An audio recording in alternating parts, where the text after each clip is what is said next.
में भी सफल हो जाती है तो बीजेपी को सरकार बनाने के लिए एक नया साथी मिल जाएगा।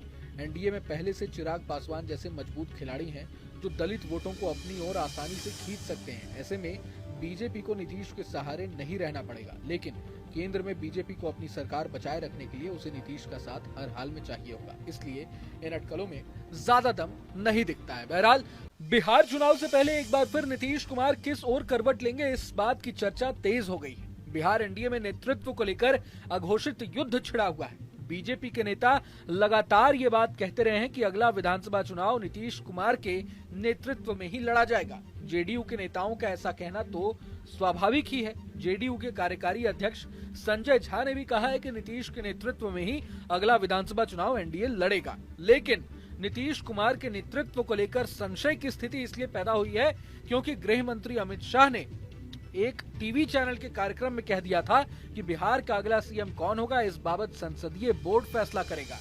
यहीं से नीतीश के नेतृत्व को लेकर नए सिरे से बहस छिड़ गई। आनन फानन में बिहार एनडीए की बैठक हुई।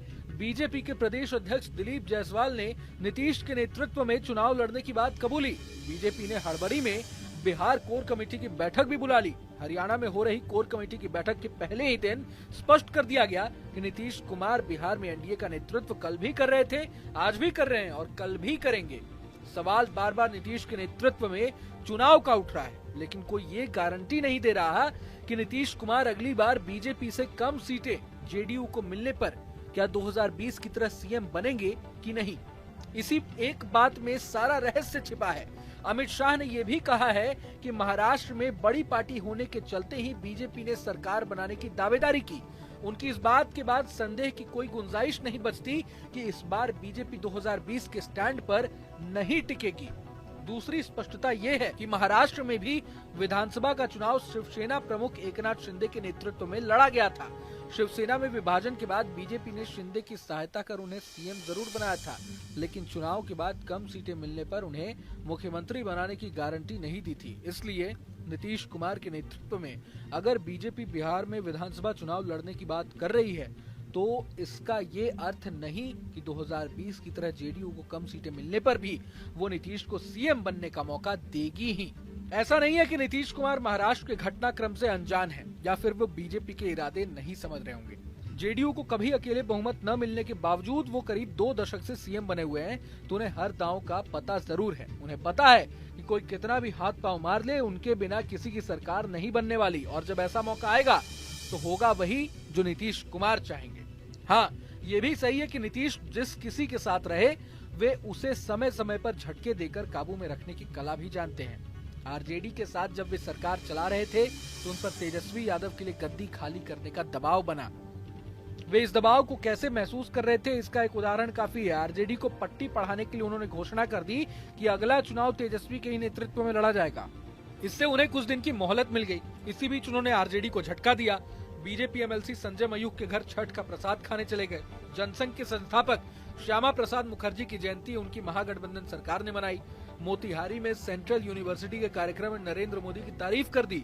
आरजेडी दुबक गया। बाद में तो नीतीश ने आरजेडी का साथ ही छोड़ दिया। नीतीश के मुद्दे पर अमित शाह के स्टैंड से निश्चित ही नीतीश को तकलीफ पहुंची है। उन्होंने चुप्पी साध ली तो बीजेपी को खतरे का एहसास हुआ। संभव है कि बीजेपी की ओर से मान मुनव्वल भी हुआ हो।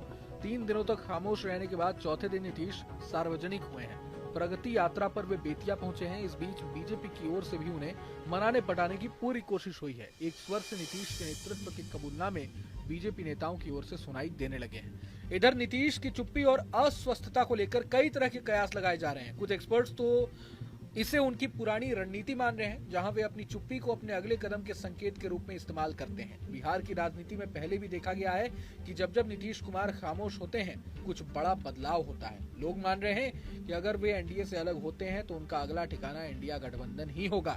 हालांकि नीतीश कुमार के लिए एनडीए से अलग होना इतना आसान नहीं होगा। बीजेपी ने उन्हें बिना शर्त समर्थन दिया, यहां तक कि जेडीयू के कमजोर प्रदर्शन के बावजूद सीएम पद पर बने रहने का मौका दिया है। इसके अलावा इंडिया अलायंस में तेजस्वी यादव जैसे नेता पहले से सीएम पद के बड़े दावेदार हैं। ऐसे में नीतीश के लिए इंडिया अलायंस में जगह बनाना मुश्किल होगा। हालांकि नीतीश कुमार के सबसे करीबी और जेडीयू सांसद संजय झा का कहना है कि नीतीश ही बिहार में एनडीए का चेहरा होगा। सुनिए।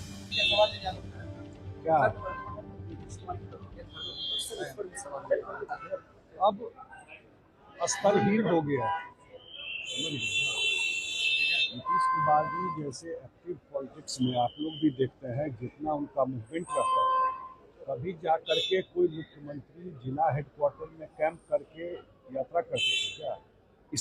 स्थिति तो वहाँ रहने की भी नहीं थी। सुबह जाते थे और 2 घंटा में वापस पटना आ जाते थे। महीनों जा करके यात्रा करके लोगों के बीच, और जब मुख्यमंत्री जाते हैं, आप लोगों को पता है, तो बहुत सारा काम और स्पीड पकड़ लेता है जमीन।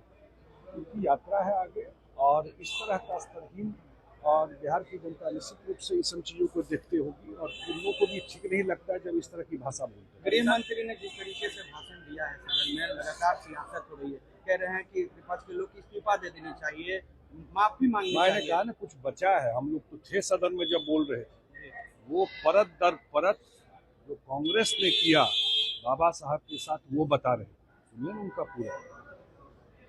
बाबा साहब को 40 साल भारत रत्न नहीं मिला, जो खुद प्रधानमंत्री होकर के भारत रत्न ले लेते थे, खुद कांग्रेस के लोग। और जब जनता दल की सरकार आई 90 में, नीतीश कुमार जी भी उसमें मंत्री थे, तब जाके भारत रत्न मिला। तो क्या बोलेंगे? लगातार चर्चा हो रही है नीतीश कुमार के चेहरे को लेकर के। कोई चर्चा नहीं है। नीतीश कुमार जी के नेतृत्व में चुनाव होगा।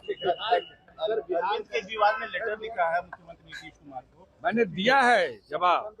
अब कहा है कि भाई वो आप तो ऐसे आदमी हैं, नीतीश कुमार जी पर आप जो पूछ रहे हैं, इंडिया गठबंधन में हम लोग थे, ये तो पटना से भाग गए थे, आपको याद होगा, जब यहाँ पे कार्यक्रम चल रहा था जातीय जनगणना पर। बिहार अकेला प्रदेश है जो काम इस पर सर्वे किया, और हम लोग नीतीश कुमार जी उठाते रहे इस बात को, लेकिन कभी भी उन्होंने इस बात का